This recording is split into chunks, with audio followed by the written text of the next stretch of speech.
Bonjour à tous, c'est Mike Papa, bienvenue sur ma chaîne. Aujourd'hui, je vais vous parler des deux nouveautés Ducati qui ont été annoncées à l'EICMA 2024, la Panigale V2 ainsi que la Street Fighter V2. Donc je vais pas trop revenir sur le moteur dont je vous avais déjà parlé pas mal en détail dans une précédente vidéo. Si vous l'avez loupé, je vous invite à aller la voir. Par la même occasion, n'oubliez pas de vous abonner, c'est ultra important pour vous, pour moi, pour tout le monde quoi. Pour en revenir à nos moutons, la marque italienne a annoncé une toute nouvelle Panigale V2 qui serait donc la Panigale la plus légère jamais faite par la marque de Bologne. Et oui, légère parce que ce poids est de 175 kg en ordre de marche avec l'huile, tous les liquides mis, sauf le plein. Donc ce gain de poids a pu se faire principalement par son moteur, bien plus léger et plus petit, ils peuvent faire des économies de poids à pas mal d'endroits. Il gagne également du poids sur les jantes. Et ça, pour le coup, comme vous savez, du poids léger sur les jantes, c'est quand même un énorme gain en agilité. Pour rappel, juste donc ce nouveau V2, il développera 120 chevaux avec 93 Nm de couple sur une plage qui sera beaucoup plus abordable que l'ancienne V2, donc c'est-à-dire que vous pourrez l'utiliser beaucoup plus facilement au quotidien que l'ancienne. En tout cas, vous pourrez plus exploiter son potentiel tous les jours que sur l'ancien V2 pour lequel il fallait aller chercher très très haut le couple max et la puissance max. Après, à voir, est-ce que ce sera une moto qui sera beaucoup moins performante sur piste? Oui, ça c'est quasiment sûr. Même si elle est plus agile, si on peut prendre les virages plus vite, c'est mathématique qu'avec 30 chevaux de moins, 35 chevaux de moins même, ça va moins bien marcher. Pour renforcer ce côté plus routier, ils ont également modifié sur cette nouvelle Panigale V2 la position de conduite, une position qui sera un petit peu plus droite. Bon, alors ça reste quand même très très sur l'avant, ne vous en faites pas. Donc au niveau du châssis, on retrouvera une structure monocoque en aluminium. Il fera également office de boîte à air en abritant le filtre à air, les corps de papillon et le circuit carburant complet. Bon, et puis comme pour la Panigale V4, fini le monobras, on se retrouve avec un bras aussi en beaucoup plus classique, et c'est bien dommage parce que c'est vrai que c'était quand même très très très joli. Ce qui fait ressembler également cette V2 à sa grande sœur, c'est la face avant où elle ressemble quasiment de façon identique à la V4. Il n'y a juste pas les winglets, et ça pour le coup c'est pas plus mal parce que c'est vraiment quelque chose de superflu. Ces winglets, c'est la mode en ce moment, tout le monde en met partout.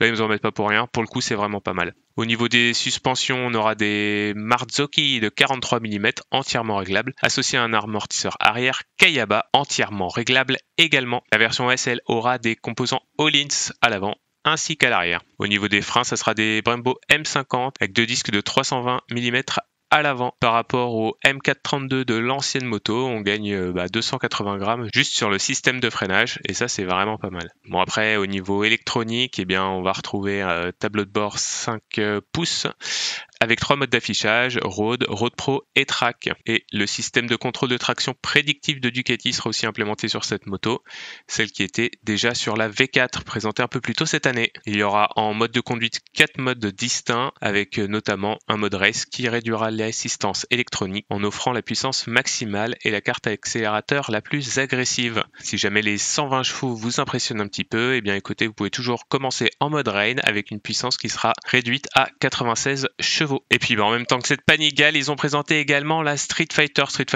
qui reprend quasiment tout de la Panigale. La seule chose qui aura de différent, c'est forcément un carénage en moins, pas de demi-guidon, un guidon droit pour un plus grand confort de pilotage. Et sinon, le reste, ça reprend exactement notre Panigale V2 dont je vous ai parlé, notamment avec ce double échappement sous la selle, mais pas collé à la selle.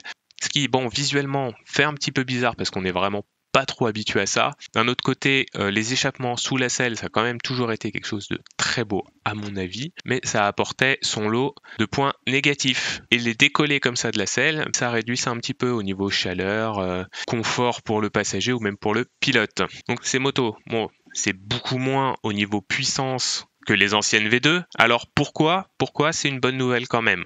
C'est une bonne nouvelle pour plusieurs raisons. Déjà, chez Ducati, pour la plupart des gens, si on voulait une moto vraiment sportive, si on voulait un truc qui envoie du pâté, on allait vers la V4.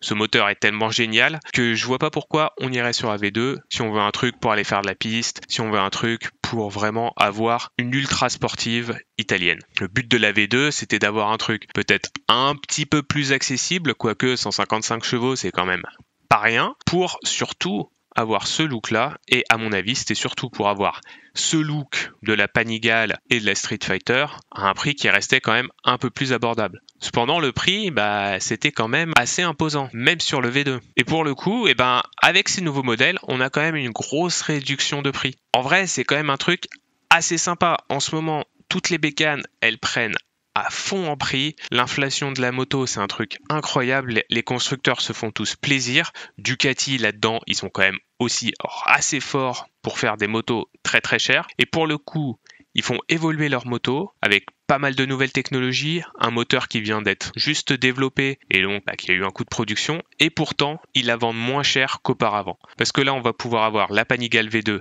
à 16 500 € et la Street Fighter à 15 500 €. Alors, c'est pas donné, hein, ça reste quand même des motos qui sont au-dessus par rapport à leurs concurrentes. On pourra penser à la MT-09, à la R9 pour la concurrente de la Panigale, mais c'est pas non plus le même marché. C'est-à-dire que Yamaha, oui, elle sera 5 000 € moins chère, mais c'est quand même pas une Ducati. On va pas se mentir, même si je remets pas du tout en cause ce moteur qui est le CP3. Bref, pour rester sur la marque italienne, je pense que c'est vraiment une bonne nouvelle que on sache qu'on peut faire baisser le prix des motos. Que les prix qui flambent, c'est pas forcément quelque chose d'automatique. On va regarder par exemple chez Honda, qui arrive toujours à maintenir ses prix en ce moment. Et tout ça, ça fait partie des bonnes nouvelles de ces modèles. Autre, à mon avis, bonne nouvelle par rapport à ces modèles, pour quelqu'un qui voulait une Panigale ou une Street Fighter voulait pas forcément beaucoup de chevaux parce qu'il veut l'utiliser au quotidien, qui veut pas forcément mettre 20-25 000 € dans une bécane, et c'est des motos qui font le taf. Alors maintenant, effectivement, j'aurais préféré qu'il y ait une plus grosse différence avec le moteur des 950. Parce que là, du coup, ça pose un peu une question. Qu'est-ce qu'ils vont faire de ce moteur-là? Je sais pas trop, on aura les réponses plus tard, quand le reste sera annoncé. Maintenant, moi perso, j'ai bien envie d'aller les essayer. Et si elles sont aussi fun que Ducati le promettent, franchement, ça fait des motos légères, qui restent plus abordables que pas mal d'autres Ducati, qui ont vraiment une belle gueule. Alors je sais que ça fait un petit peu controverse, parce que, il y en a qui n'ont pas trop aimé ces changes de look de la Panigale V4 déjà, et puis maintenant de la V2. Moi perso, je trouve que c'est vraiment sympa. Oui, les autres étaient magnifiques. Est-ce qu'il y avait vraiment besoin d'en changer? Je crois pas. Mais bon, ça leur donne une nouvelle identité. Et franchement, moi je trouve que ça donne un look qui continue d'être dans la lignée de ce qu'on avait jusqu'à présent, toujours aussi moderne. Et pour le coup, il y a quand même un petit truc des vieilles Ducati. Je sais pas, ça mélange un peu le nouveau et l'ancien. J'aime vraiment bien. En tout cas, vous, n'hésitez pas à me dire ce que vous en pensez dans les commentaires. Moi, j'attends de voir quand j'irai les essayer ce que ça donne réellement. J'ai vraiment hâte de savoir ce qu'ils font avec toute la plateforme 950. Est-ce que ça va tout passer au V2 ou est-ce qu'il y a des choses qui vont rester avec le Testa Stretta? Je suis quand même relativement hypé. J'ai bien hâte de voir la suite. Vous abonnez et on se retrouve bientôt pour parler de tout ça.